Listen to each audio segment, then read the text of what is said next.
Welcome back. મહત્વપૂર્ણ સમાચાર આવી રહ્યા છે દાહોદથી. દાહોદમાં ભગવાન માંધાતાનો સ્તંભ તોડી પાડ્યો છે. અસામાજિક તત્વોએ સ્તંભ તોડી પાડ્યો. સ્તંભ તોડીને વિડીયો સોશિયલ મીડિયામાં વાયરલ કરવામાં આવ્યો છે.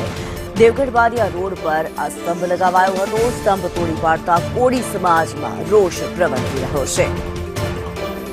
ત્યારે દાહોદ જિલ્લા કોળી સમાજ દ્વારા મૂકવામાં આવેલ ભગવાન માંધાતાનો સ્તંભ તોડી પાડવામાં આવ્યો છે. અસામાજિક તત્વો દ્વારા આ હરકત કરવામાં આવી છે અને સોશિયલ મીડિયામાં આ વિડીયો વાયરલ થયો છે.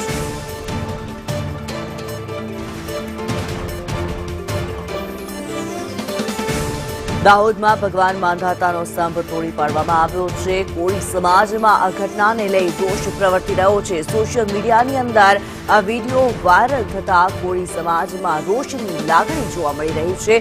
સ્તંભ તોડીને વિડીયો વાયરલ કરવામાં આવ્યો છે. અસામાજિક તત્વોની આ હરકત જે સામે આવી રહી છે, હવે પોલીસ દ્વારા કાર્યવાહી કરવામાં આવી રહી છે. ભગવાન માંધાતાનો સ્તંભ તોડી પાડવામાં આવ્યો છે. કોળી સમાજ દ્વારા જે મૂકવામાં આવ્યો હતો તે સ્તંભ તોડી પાડવામાં આવ્યો છે અને સોશિયલ મીડિયામાં વિડીયો વાયરલ થતા હાલ કોળી સમાજમાં રોષની લાગણી ફેલાઈ છે.